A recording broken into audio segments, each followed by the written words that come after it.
The millionaire meets a woman identical to his deceased wife and decides to follow her, only to discover that she knows more about his life than she should. The high-pitched scream of the siren cut through the Manhattan night air, making Alexander Rothschild jolt in his leather seat in the back of the limousine. His tired eyes momentarily strayed from the laptop screen, where numbers and graphs danced incessantly. For a moment, he wondered if the blaring sound was just another reflection of the chaos his life had become in recent months. "Everything all right, Mr. Rothschild?" The driver's voice sounded through the intercom. "Yes, Frank. Just another day in New York," Alexander replied, his voice heavy with exhaustion. The limousine glided silently through the bustling streets of the financial center. Alexander closed his laptop and massaged his temples, feeling the weight of his 45 years and the emptiness that had consumed him since the death of Claire, his wife, exactly 6 months ago. The car stopped in front of the imposing Rothschild building, a glass and steel tower rising 70 stories above the asphalt. Alexander got out, adjusting his tailored Armani suit, a habit rather than a necessity. "Good evening, Mr. Rothschild," greeted the doorman, opening the tempered glass door. Alexander nodded in response, crossing the lobby towards the private elevators. As the doors closed, he found himself staring at his own reflection, gray hair at the temples, blue eyes marked by deep dark circles, and an expression that mixed determination and defeat. The elevator deposited him directly in his penthouse office. The panoramic view of Manhattan at night, once an enchanting spectacle, now seemed just a reminder of his loneliness at the top of the business world. Alexander walked over to the solid mahogany desk, his footsteps echoing in the silence of the empty office. His eyes landed on the only photo on the table, him and Claire, smiling on a beach in the Maldives. The pain of the loss hit him like a wave, making him stagger to the leather armchair. Taking a deep breath, he turned on his computer. Rothschild Investments wasn't stopping, even as its founder and CEO struggled to find a reason to keep going. The emails piled up, each demanding decisions that could affect millions. Alexander plunged into work, as he had done every night since Claire's funeral. Hours passed. The sky was beginning to lighten when Alexander finally sat back, rubbing his tired eyes. He looked at his watch, 5:17 in the morning. He hadn't slept properly for months, but the incessant work at least kept the dark thoughts at bay. Deciding he needed some fresh air, Alexander grabbed his coat and walked down to the street. The cold early morning air hit him, bringing a sense of alertness that the coffee had failed to provide. He began to walk aimlessly, letting his feet guide him through the streets that were beginning to wake up. He turned a corner and stopped abruptly. His heart skipped a beat, and, for a moment, he thought he was hallucinating from lack of sleep. Less than 10 meters away, coming out of a small cafe, was Claire, or someone identical to her. The woman had the same wavy brown hair, the same graceful gait. Even the way she held her coffee cup was the same as Claire. Alexander was paralyzed, unable to believe his eyes. The woman walked past him, so close that he could smell her perfume, a familiar scent that transported him back to happy times. Without thinking, Alexander began to follow her. His rational mind screamed that it was impossible, that Claire was dead, buried months ago. But his heart, hungry for hope, urged him on. He followed her for a few blocks, keeping a safe distance. The woman didn't seem to notice him, moving purposefully through the increasingly busy streets. Alexander watched every detail, the swing of her hair, the rhythm of her steps, the way she occasionally glanced at her watch. Finally, she entered an apartment building on the Upper East Side. Alexander stopped across the street, his heart beating frantically. Thousands of questions flooded his mind. Who was she? How could she be so similar to Claire? And why did he feel that there was something more to this impossible resemblance? He stood there for almost an hour, debating with himself what to do. Logic told him to leave, to forget this madness. But the pain in his chest, the longing that had consumed him for months, demanded answers. With a determination he hadn't felt for a long time, Alexander crossed the street and entered the building. The doorman looked at him curiously. "Can I help you, sir?" Alexander hesitated for a moment, then replied with a confidence he didn't feel. "Yes, I'm here to see an old friend. She's just come in. Brunette, About 5'10". The doorman nodded, recognizing the description. Ah, Miss Foster, apartment 7B. Foster. The surname meant nothing to Alexander, but the apartment number was valuable information. He thanked the doorman and headed for the elevator, his heart hammering in his chest. Standing in front of the 7B door, Alexander hesitated. What would he say? How would he explain his presence? And most importantly, was he prepared for what he might discover? Before he could make up his mind, the door opened. The woman identical to Claire stood there, her green eyes wide with surprise. For a moment, neither of them spoke. Then a sad smile formed on her lips. "I was wondering how long it would take you to find me, Alex," she said softly. Alexander's world spun. That voice. It was Claire's voice. But how?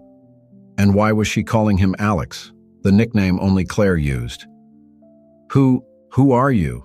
Alexander managed to stammer, feeling his legs go weak. The woman sighed, her eyes filled with a mixture of emotions that Alexander couldn't decipher. "It's a long story, Alex, one that will change everything you think you know about your life, and about Claire." Alexander felt as if the ground had disappeared beneath his feet. The implications of what she was saying were enormous, frightening, and, at the same time, strangely hopeful. "I think you should come in," she continued, opening the door wider. "We have a lot to talk about." With his heart racing and his mind in turmoil, Alexander stepped forward, entering the apartment. As the door closed behind him, he knew he was about to embark on a journey that would change his life forever. The mystery of the woman identical to his late wife was about to unfold, and with it, secrets that were buried much deeper than he could ever have imagined. Alexander entered the apartment, his eyes quickly scanning the room. It was a modest space, but elegantly decorated, with a mix of modern furniture and vintage pieces reminiscent of Claire's style.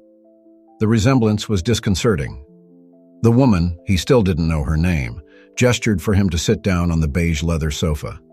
"Would you like some coffee, or something stronger, perhaps?" she offered, her voice carrying a familiarity that made Alexander's heart ache. "Coffee's fine," he replied, his voice hoarse. As she moved into the kitchen, Alexander couldn't help but notice how every gesture, every movement was identical to Claire's. It was like watching a ghost. It was like watching a ghost. A few minutes later, she returned with 2 cups of coffee. She sat down in the armchair opposite Alexander, her green eyes, the same eyes he had seen every morning for 15 years, studying him with an intensity that made him stir uncomfortably. "My name is Samantha," she began, breaking the tense silence. "Samantha Foster. But you probably already know that, thanks to the doorman." Alexander nodded, unable to form words. Samantha sighed, placing her cup on the coffee table. "Alex, what I'm about to tell you is going to sound crazy. Frankly, sometimes I think I've gone mad myself. But it's the truth, however unbelievable it may seem." She paused, as if gathering her courage. Alexander leaned forward, his heart hammering against his ribs. "I'm Claire," she finally said, her words dropping like bombs into the silence of the apartment. "Or rather, I have Claire's memories, all of them." Alexander felt as if he'd been punched in the stomach. "That's impossible," he managed to say, his voice shaking. "Claire is dead. I buried her." Samantha, or was it Claire, nodded sadly. "Yes, you buried Claire. But somehow, inexplicably, I woke up the day after her funeral with all her memories. Every moment, every emotion, every secret, it's all here." She pointed to her own head. Alexander stood up abruptly, walking over to the window. His mind was spinning, trying to process the impossible. "This is crazy," he muttered. "You must be some kind of imposter. Maybe a twin sister that Claire never mentioned." "Alex," her voice interrupted him softly. "On our first date, you spilled red wine on my favorite white blouse. You were so mortified that you tried to wipe it up with napkins, only making it worse. I laughed and said it was a sign of fate, that the red of the wine symbolized the passion we would have." Alexander turned around slowly, his eyes wide. It was a story he and Claire had never shared with anyone. "On our honeymoon in Bali," she continued, You got terrible food poisoning. We spent 3 days locked in the bungalow, with you alternating between the bathroom and the bed. I read the whole of The Great Gatsby to you in those 3 days. Tears began to form in Alexander's eyes. They were intimate memories, moments that only he and Claire knew. How? He whispered, his voice breaking. How is that possible? Samantha shook her head, tears also shining in her eyes. I don't know, Alex. I woke up in a psychiatric hospital in Chicago, confused and disoriented. The doctors said I'd suffered a nervous breakdown, that I was delirious about being someone else. It took weeks for me to understand what had happened, to accept that I was Samantha Foster, but that somehow I had all the memories and emotions of Claire Rothschild. Alexander approached her slowly, studying every detail of her face. It was identical to Claire's, but there was something different. An almost imperceptible scar above her left eyebrow that Claire didn't have. You're not her, he said softly, more to himself than to Samantha. No, I'm not, she agreed. I'm Samantha Foster. I was born in Chicago, grew up in a middle-class family, graduated with a degree in psychology. My life was completely ordinary until that morning when I woke up with the memories of another woman. Alexander sank back onto the sofa, feeling exhausted and confused. Why did you come to New York? Why didn't you come to me before? Samantha, he decided he should think of her as Samantha, no matter how difficult it was, shrugged. At first, I thought I was crazy. Then, when I began to accept what had happened, I got scared. How could I explain it to you? How would you react? Claire. You loved Claire so much. I didn't want to destroy your memories of her. Alexander nodded slowly, understanding the dilemma. But you came to New York. I needed to understand, she explained. I needed to see with my own eyes the places that populated my memories, Claire's memories. And maybe I needed to see you, even from afar. Silence fell over them, heavy with unspoken emotions. Alexander looked down at his hands, noticing that they were shaking. What happens now? He finally asked, his voice low and uncertain. Samantha sighed. I don't know, Alex. I didn't plan any of this. I didn't expect you to find me so quickly. Alexander looked up, meeting her gaze. For a moment, he saw Claire looking back at him, and his heart squeezed. I need time, he said, to process all this. It's too much. Samantha nodded, understanding. I understand. Take all the time you need. I'll be here if you want to talk again. Alexander stood up, feeling dizzy. He walked to the door, but before he left, he turned one last time. Samantha, he said, testing the name. Thank you for telling me the truth. She smiled sadly. Always, Alex. Whether as Claire or as Samantha, I could never lie to you. As the door closed behind him, Alexander leaned against the corridor wall, his legs weak. His mind was spinning with the implications of what he had just discovered. Claire was dead, but somehow her memories lived on in another woman. Was it a miracle? A curse? He didn't know. As he walked out of the building, back into the bustling streets of Manhattan, Alexander knew that his life had changed irrevocably. The mystery of Samantha Foster and Claire's memories was only the beginning. There was much more to be discovered, and he was determined to unravel every piece of this impossible puzzle, no matter where it took him. The days following his meeting with Samantha passed like a blur for Alexander. He moved around the world like an automaton, his body present at the Rothschild investments meetings, but his mind constantly going over every detail of that surreal conversation. On the morning of the 4th day, Alexander found himself standing in front of the mirror in his closet, staring at his reflection with tired eyes. The dark circles had deepened, and an unshaven beard shadowed his chin. He was not the image of the powerful CEO the world knew. Enough, he muttered to himself. It was time to act, to seek answers. With renewed determination, Alexander shaved, put on one of his best suits, and left his Fifth Avenue apartment with a clear purpose. His first stop was Columbia University. After a few phone calls and the strategic use of his name and influence, he managed to get a meeting with Dr. Nathan Reiner, a renowned neuroscientist specializing in memory and consciousness. Dr. Reiner's office was an organized chaos of books, papers, and complex-looking equipment. The doctor himself, a middle-aged man with shaggy gray hair and thick glasses, seemed slightly perplexed by the presence of the famous businessman.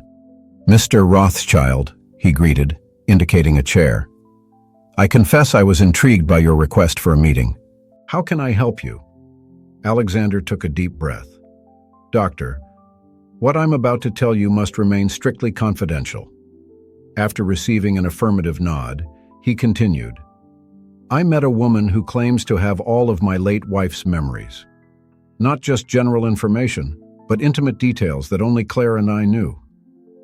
Dr. Reiner leaned forward, his eyes shining with scientific interest. "Fascinating. And this woman, does she look like your wife?" "She's identical," Alexander confirmed, "except for small details, like a scar that Claire didn't have." For almost 2 hours, Alexander detailed his meeting with Samantha, answering the neuroscientist's incisive questions. Dr. Reiner occasionally made notes or muttered to himself, his mind clearly working at full throttle. Finally, he leaned back in his chair, taking off his glasses to rub them thoughtfully. "Mr. Rothschild, what you are describing defies everything we know about the human mind. There is no known mechanism by which one person's memories can be transferred to another after death." "So you're saying it's impossible?" Alexander asked, feeling a mixture of disappointment and relief. "In science, we've learned never to say impossible," Dr. Reiner replied with a small smile. "Inexplicable with our current knowledge? Certainly. But impossible? Well, that's a dangerous word." Alexander nodded slowly. "What do you suggest, then?" The neuroscientist scratched his chin thoughtfully. "If your friend is willing, I'd love to run some tests. Functional MRI, electroencephalogram, advanced cognitive tests. We could compare the results with your wife's previous medical examinations, if you have access to them." The idea of subjecting Samantha to tests made Alexander hesitate. She wasn't a scientific experiment, after all, but the possibility of getting concrete answers was tempting. "I'll consider your offer, doctor," he finally said. "I need to talk to her first." Leaving the university, Alexander found himself walking aimlessly through the streets of Manhattan. His mind was full of possibilities and questions. What if Samantha agreed to the tests? What if they proved that she really did have Claire's memories? What would that mean for him? For Claire's legacy? For everything he believed about life and death? Without realizing it, his feet took him back to Samantha's building on the Upper East Side. He stopped on the opposite sidewalk, looking up at the 7th-floor windows. Should he go up? Tell her about his conversation with Dr. Reiner. As he hesitated, his phone vibrated. It was a message from Frank, his personal assistant. Emergency meeting with the board in 30 minutes. Subject: possible hostile takeover of subsidiary in Seattle. Alexander cursed softly. The real world, with its relentless demands, didn't stop just because his personal life was upside down. With one last glance at Samantha's building, he waved for a taxi. On the way to the office, Alexander tried to concentrate on the details of the situation in Seattle, but his mind kept returning to Samantha. He needed more answers. He needed to understand. But above all, he needed to decide what he would do with this information once he had it. Arriving at the Rothschild Tower, he straightened his tie and put on his ruthless CEO mask. For a few hours, he would just be the businessman everyone expected him to be. But in the back of his mind, a plan was beginning to form. As soon as this crisis was resolved, he would return to apartment 7B. It was time to have another chat with Samantha Foster. And this time, he wouldn't leave until he had all his questions answered. As the elevator ascended towards the meeting room, Alexander felt a mixture of anxiety and determination. The mystery of Samantha and Claire's memories was a puzzle he was determined to solve, no matter what the cost. Because deep down, he knew that the answers he was looking for were not just about Samantha or Claire, but about himself and what he really wanted for his future. The elevator doors opened and Alexander Rothschild, the titan of business, emerged. But behind the facade of confidence, the man who had just discovered that the impossible might not be so impossible after all, was eager to return to the streets of New York and continue his search for answers. The sun was setting over Manhattan, painting the sky in shades of orange and purple. When Alexander finally left the Rothschild Tower, the crisis in Seattle had been averted, but it had left him exhausted. Still, there was a more pressing issue on his mind. Ignoring the driver waiting for him, Alexander began to walk. The cool night air and the rhythm of his steps helped to clear his thoughts. Almost without realizing it, he found himself once again in front of Samantha's building. This time, he didn't hesitate. With determined steps, he entered the building and went up to the 7th floor. Standing in front of the door to apartment 7B, Alexander took a deep breath before knocking. Seconds that seemed like hours passed before the door opened. Samantha appeared, wearing jeans and a simple t-shirt. Her eyes widened in surprise at the sight of him. "Alex," she said softly, "I didn't expect—" "Can we talk?" he interrupted her, his voice huskier than he had intended. Samantha nodded, opening the door wider to let him in. The apartment was exactly as he remembered it, but now he noticed small details. A psychology book on the coffee table, a photo of a family he didn't recognize on the bookshelf. "Would you like something to drink?" Samantha offered, breaking the tense silence. Alexander shook his head. "No, thanks. I need answers, Samantha." She sighed, sitting down on the sofa and motioning for him to do the same. "I figured you'd come back. What do you want to know?" For a moment, Alexander was silent, organizing his thoughts. Then the words began to flow. "What's it like for you? Having someone else's memories? Do you feel like Claire sometimes?" Samantha tilted her head thoughtfully. "It's complicated, Alex. Sometimes it's like watching a very vivid movie. Other times, the emotions are so strong that it's hard to remember that they're not really mine." She paused, her eyes meeting his. "And yes, sometimes I find myself acting like Claire, using her expressions, even dreaming about her memories." Alexander felt a lump form in his throat. Do you feel what she felt for me?" The question hung in the air between them, loaded with implications. Samantha looked away, her hands clenching in her lap. "Alex," she began softly, "Claire's emotions are part of what I have in my mind right now. The love she felt for you. It's intense and real in my memories. But—" She hesitated, searching for the right words. "I'm not Claire. These emotions are mixed up with who I am, with my own experiences and feelings." Alexander nodded slowly, trying to process the complexity of the situation. "I spoke to a neuroscientist today," he said abruptly, changing the subject. "He wants to run some tests, try to understand how this is possible." Samantha looked surprised. "Tests? What kind of tests?"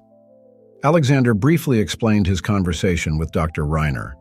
As he spoke, he watched the emotions pass across Samantha's face.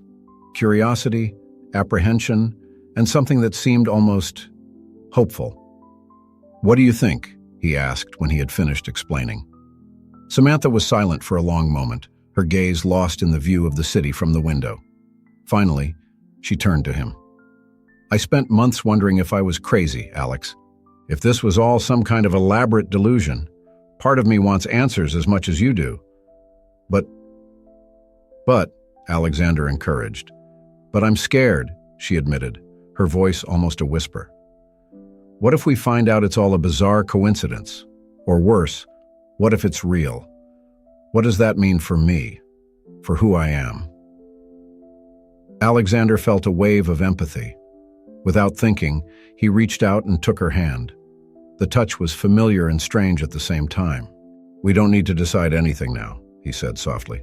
"But I think we both deserve to understand what's going on." Samantha looked at their joined hands, a complex expression on her face. "You're right. I'll do the tests. But Alex, regardless of the outcome, you need to understand that I'm not Claire. I can't be her for you." The words hit Alexander like a punch in the gut, but he knew she was right. Slowly, he withdrew his hand. "I know," he said, his voice hoarse, "but maybe we can find out who we are for each other in this new reality." Samantha smiled sadly. Maybe. They spent the next few hours talking, sharing stories. Some they both knew from Claire's memories, others new to one or the other. It was strange and comforting at the same time. When Alexander finally got up to leave, it was after midnight. At the door, he turned to Samantha one last time. "Thank you," he said simply, "for your honesty, for agreeing to the tests, for everything." Samantha nodded. "Good night, Alex. I'll call you about the details of the tests." As he walked home in the New York night, Alexander felt simultaneously exhausted and energized. The mystery of Samantha and Claire's memories was still far from solved, but for the first time in months, he felt he was moving forward. The future was uncertain, full of unanswered questions and frightening possibilities. But as the lights of the city shone around him, Alexander felt something he hadn't experienced since Claire's death: hope. He didn't know what the tests would reveal or what tomorrow would bring, but he was determined to face whatever came, one step at a time, with Samantha, whoever she really was, by his side on this extraordinary journey. Dr. Reiner's laboratory hummed with the activity of sophisticated machines and the low murmur of scientists. Alexander watched through a glass as Samantha was prepared for the functional MRI. Her heart was racing, a mixture of anxiety and anticipation coursing through her veins. "Mr. Rothschild," Dr. Reiner's voice snapped him out of his thoughts. "I need to remind you once again, what we're doing here is completely experimental. We can't guarantee conclusive results." Alexander nodded, his eyes still fixed on Samantha. "I understand, doctor, but we need to try." The next few hours passed in a blur of examinations, cognitive tests, and endless questionnaires. Alexander alternated between watching the proceedings and filling in his own pile of documents: Claire's medical releases, old test results, anything that could help establish a comparison. It was in the late afternoon, when Samantha was undergoing an electroencephalogram, that something unexpected happened. Alexander was in the corridor, stretching his legs after hours of sitting, when he heard a commotion coming from the examination room. He rushed back, only to see Samantha sitting rigidly in the chair, her eyes wide and fixed on a distant point. Dr. Reiner and his team were moving frantically around her. "What's going on?" Alexander demanded, his voice tense with concern. Dr. Reiner looked at him, an expression of astonishment on his face. "Mr. Rothschild, well, there's no other way to put it. She's recalling, in vivid detail, the day of your wife's accident." Alexander felt as if the air had been knocked out of his lungs. The car accident that took Claire's life had occurred when he was on a business trip. He never knew the exact details of what happened on that fateful day. Slowly, he approached Samantha. Her eyes were watery, her voice shaky as she described the scene. "The rain. It's so heavy. I can barely see the road. The cell phone. Alex is calling. Should I answer it? No, it's dangerous. Oh God, that truck. It's coming too fast. I have to swerve. I have to..." Her voice broke into a sob, and suddenly she blinked, coming back to the present.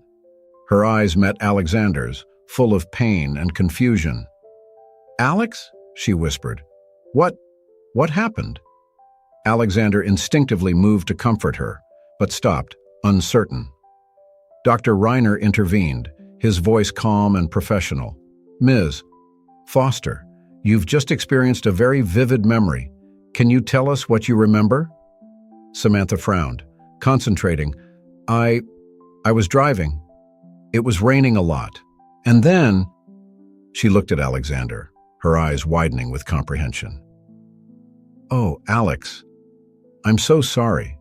I shouldn't have tried to answer the phone." Alexander felt his legs go weak.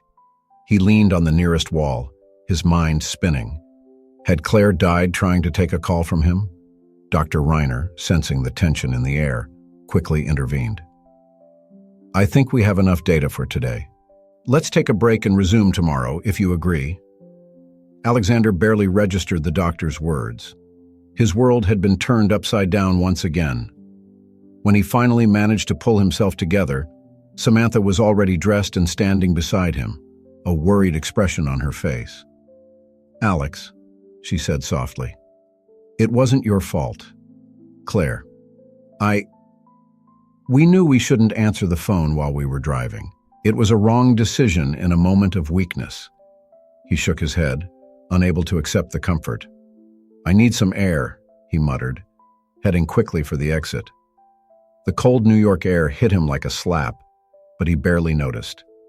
His feet carried him automatically across the university campus, his mind a whirlwind of emotions, guilt, pain, anger, all mixed into a tight knot in his chest.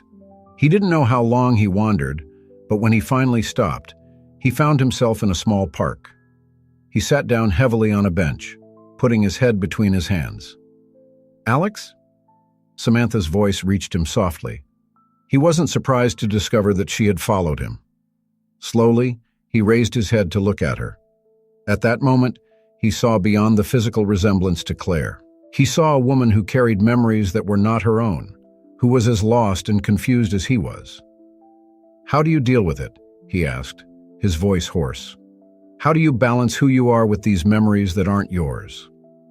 Samantha sat down next to him, her eyes fixed on the horizon. "It's not easy," she admitted. "Sometimes I feel like I'm living two lives at once. But I'm learning to accept that these memories are part of who I am now, even if they weren't originally mine."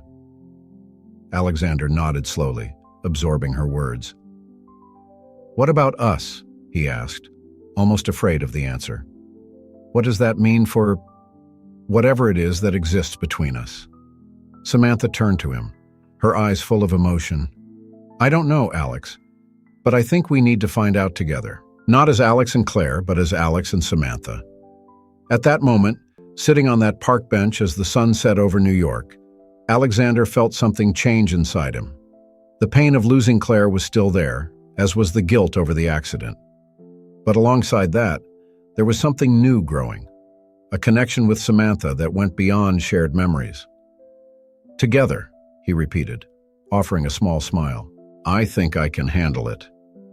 As they stood up to head back to the lab, ready to face more tests and more revelations, Alexander knew his journey was far from over. But for the first time since meeting Samantha, he felt he was on the right track. The mystery of Claire's memories of Samantha was still far from solved, but Alexander was beginning to realize that perhaps the real story was not about the past, but about the future they could build together. The next few weeks passed in a whirlwind of tests, analysis, and long conversations late into the night. Dr. Reiner's laboratory became a second home for Alexander and Samantha, as the team of scientists worked tirelessly to unravel the mystery of the shared memories. On one particularly tense afternoon, Alexander was observing yet another test when his phone vibrated. It was a message from his assistant. "Urgent.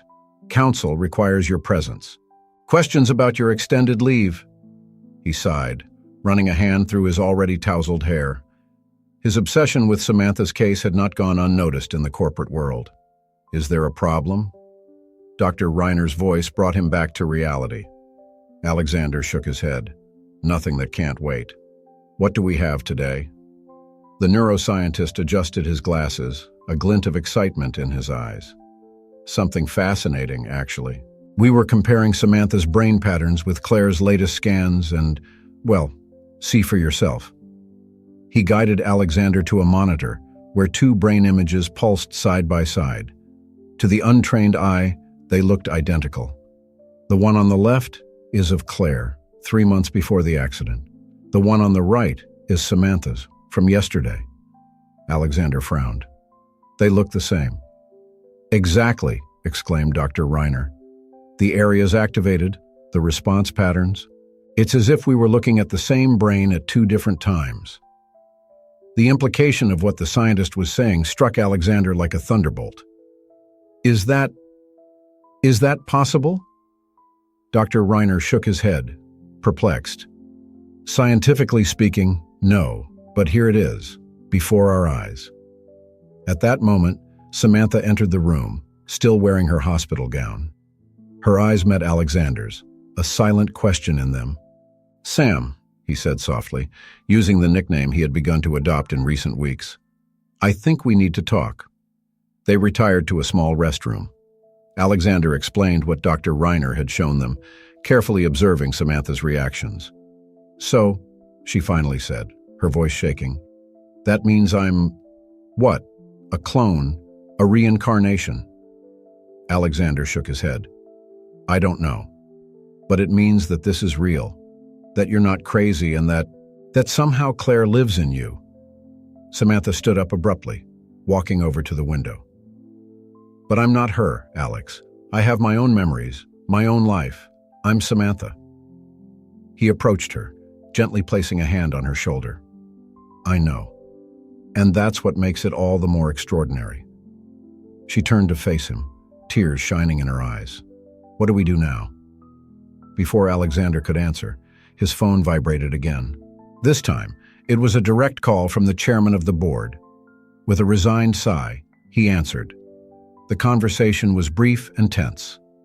When he hung up, his face was grim. "Problems?" Samantha asked. "The council is threatening to temporarily remove me. They think I've been unstable since Claire's death." Samantha nodded slowly. Maybe it's time to tell them the truth." Alexander stared at her, surprised. "Are you sure? It would change everything, for both of us." She shrugged, a small smile playing on her lips. "Our lives have already changed, Alex. Maybe it's time to fully embrace it." That evening, after hours of discussion with Dr. Reiner and his team, Alexander and Samantha came to a decision. They would call a press conference, revealing to the world the extraordinary story of their shared memories. The next morning, the lobby of the Rothschild Tower was packed with journalists and cameras. Alexander, impeccable in his navy suit, took to the podium. Samantha stood next to him, elegant in a simple dress. "Ladies and gentlemen," Alexander began, his voice firm, "I am here today to share with you a story that challenges everything we thought we knew about the human mind and the nature of consciousness." As he spoke, detailing the incredible journey of the last few weeks, I could feel the shock and disbelief coursing through the room. Cameras clicked furiously, reporters whispered among themselves. When it was over, a stunned silence fell over the audience. Then, like a dam breaking, the questions started pouring in. "Mr. Rothschild, is this some kind of scientific experiment? Ms. Foster, do you really believe that you are the reincarnation of Mrs. Rothschild?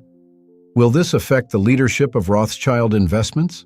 Alexander held up his hands, asking for silence. "We understand that this is hard to believe.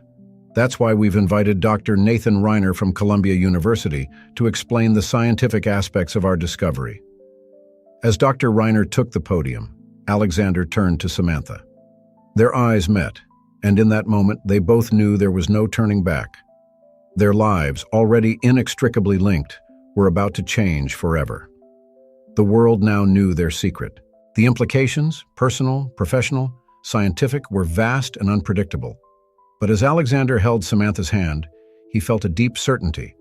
Whatever the future held, they would face it together. Not as Alex and Claire, not just as Alex and Samantha, but as two individuals united by a bond that challenged the very understanding of human existence. And so, in front of the flashes of cameras and the buzz of incessant questions, a new stage of their journey began. The mystery of shared memories had become a scientific revolution, and Alexander and Samantha were at the center of it all. The days following the press conference were a whirlwind of activity. Alexander and Samantha's story dominated global headlines, sparking heated debates on television programs, online forums, and academic institutions around the world. Alexander watched the city from his office in the Rothschild Tower, the lights of Manhattan twinkling like earthly stars in the falling night. The phone on his desk kept ringing, reporters, scientists, even religious leaders, all wanting a piece of this extraordinary story. A soft knock on the door brought him out of his thoughts. Samantha entered, carrying 2 cups of coffee. "I thought you might need this," she said, offering him a cup. Alexander smiled gratefully. "You have no idea." They sat in silence for a moment, sipping their coffee and watching the city. "How are you coping with all this?" Alexander finally asked. Samantha sighed, putting her cup down on the table. It's Surreal. Yesterday, a woman stopped me in the street. She lost her daughter a few years ago and wanted to know if I thought it was possible that her daughter could, you know. Alexander nodded sympathetically. We're giving people hope, but also fear, confusion. Guilt, Samantha added softly. He turned to face her, frowning. Guilt? She met his gaze, her eyes full of emotion. Alex, ever since we went public, I can't stop thinking, what if I somehow stole Claire's life? What if my existence meant that she couldn't move on, wherever people go after death? Alexander felt his heart squeeze. He had never considered this angle. Sam, he said gently, using the nickname that had become natural to him. You didn't steal anything. What happened to you, to Claire? It wasn't your choice. Samantha nodded, but Alexander could see that doubt still lingered in her eyes. Before they could continue the conversation, Alexander's phone rang again. He looked at the caller ID and frowned. It's Dr. Reiner, he said, taking the call. The conversation was brief, but when Alexander hung up, his face was pale. What is it? Samantha asked, worried. Dr. Reiner's lab was broken into last night, he replied, his voice tense. They took all our test data, all the samples. Samantha put her hand to her mouth, shocked. But who would do that? And why? Alexander shook his head, his mind racing with possibilities. I don't know, but I have a bad feeling about it. In the days that followed, it became clear that the theft in the lab was only the beginning. Alexander and Samantha began to notice people following them. Photographers hiding in bushes outside their apartment. Strange phone calls in the middle of the night. The situation reached a critical point when, a week after the press conference, Alexander received an anonymous envelope in his office. Inside were photos of Samantha at various times of the day, at the supermarket, in the park, leaving Dr. Reiner's building. Along with the photos, there was a simple note. We know what she is, and we want to study her. Alexander felt a shiver run down his spine. He immediately called Samantha, instructing her to meet him in a safe place. Hours later, they were sitting in a private room of a discreet hotel on the outskirts of the city, accompanied by Frank, Alexander's trusted assistant, and a security team. We can't go on like this, Alexander said, running his hand through his hair in frustration. It's too dangerous. Samantha nodded, her face pale with worry. What can we do? Alexander exchanged a look with Frank, who nodded gravely. I have a plan, he said slowly, but you might not like it. He explained his idea. They would disappear. Using the resources and connections of Rothschild Investments, Alexander would create new identities for both of them. They would move to a remote location, away from the public eye and those who wanted to exploit the Samantha phenomenon. But what about your company? Your life here? Samantha asked, shocked by the magnitude of what Alexander was proposing. He took her hands between his eyes intense.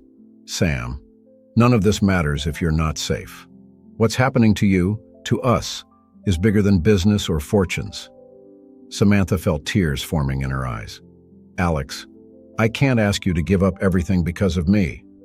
You're not asking, he replied softly. I'm choosing us. At that moment, something changed between them. The bond they had formed, complicated by the presence of Claire's memories, suddenly seemed clearer, more defined. It wasn't just about the past or the mystery they shared. It was about the future they could build together. With a plan in place and a new determination, Alexander and Samantha prepared to leave their lives behind. As night fell over New York, they discreetly left the hotel, ready to embark on a new journey. The mystery of their shared memories was still unsolved, and the dangers surrounding them were far from over. But as they drove through the night, leaving the city lights behind, both Alexander and Samantha felt a strange sense of freedom. The future was uncertain, but for the first time since their paths had crossed, they were truly looking forward, not back. And together, they were ready to face whatever fate had in store for them. The sun was rising over the Colorado mountains, painting the sky in shades of pink and orange. Alexander watched the spectacle from the porch of a rustic cabin, a steaming cup of coffee in his hands. 6 months had passed since he and Samantha had left their lives in New York behind. The sound of soft footsteps made him smile. Samantha joined him, wrapping a blanket around her shoulders. "Good morning," she murmured, leaning against him. "Good morning," he replied, slipping an arm around her. They sat in silence for a moment, soaking up the peace of the morning. It was a stark contrast to the chaos they had left behind. "Any news of Frank?" Samantha finally asked. Alexander nodded. "Yes, I received an encrypted email last night. Things are starting to calm down in New York. Dr. Reiner managed to recover some of the stolen data and is working with an international team to continue the research, more discreetly this time." Samantha let out a sigh of relief. "What about those who were chasing us?" "Frank says the police have made some arrests. Apparently, it was a group of religious fanatics who believed you were some kind of spiritual anomaly." Alexander shook his head, still incredulous at the whole situation. Samantha laughed softly. "Well, they weren't entirely wrong, were they?" Alexander turned to face her, his eyes serious. "Sam, you're not an anomaly. You're extraordinary." She smiled, a slight blush tinging her cheeks. Over the last few months, away from the chaos and pressures of the outside world, they had grown closer in a way that neither of them had expected. The presence of Claire's memories was still a part of their lives, but it no longer defined their relationship. "Alex," Samantha said softly, "I think it's time." He knew immediately what she meant. They had discussed it several times over the last few months. "Are you sure?" She nodded, determined. "Yes, we can't hide forever. And maybe what happened to me can help other people. We need to understand." Alexander took a deep breath, then agreed. "Okay, I'll get in touch with Frank and start the preparations." In the weeks that followed, they worked tirelessly to plan their return. It wouldn't be easy. Their story still fascinated the world, and there would be many questions to answer. Finally, on a sunny fall morning, Alexander and Samantha stood on the steps of the Institute for Advanced Neuroscience, a new facility built specifically to study their unique case. In front of a sea of reporters and cameras, Alexander took the floor. "A year ago, we discovered something that challenged everything we thought we knew about the human mind. Today, we are here to continue that journey of discovery. Not as study subjects or anomalies, but as partners in the quest for knowledge." Samantha stepped forward, her voice firm. "What happened to me, the memories I share with Claire Rothschild, is still a mystery. But we believe that understanding it could open doors to new treatments in brain trauma, memory loss, and perhaps even give us a new understanding of the nature of human consciousness." As they answered reporters' questions, Alexander couldn't help but reflect on the journey that had brought them there. The grief of losing Claire, the shock of finding Samantha, the fear and uncertainty that led them to flee, and finally, the courage to face the unknown together. Hours later, away from the cameras and the buzz of the press, Alexander and Samantha were alone in a quiet office at the Institute. "Are you all right?" he asked, noticing her pensive expression. Samantha smiled, a smile that was all her own, not an echo of Claire's, but something new and precious. "I am. For a long time I wondered if I was just a shadow of Claire, if my existence was some kind of cosmic mistake." She paused, looking out of the window at the city below. "But now I understand. I'm not Claire, and I'm not just Samantha. I'm something new, something that the universe, in its infinite complexity, has created. And maybe, just maybe, that means something bigger than ourselves." Alexander felt his heart fill with love and admiration for this extraordinary woman. He took her hand, intertwining their fingers. "Whatever the future holds, we will face it together."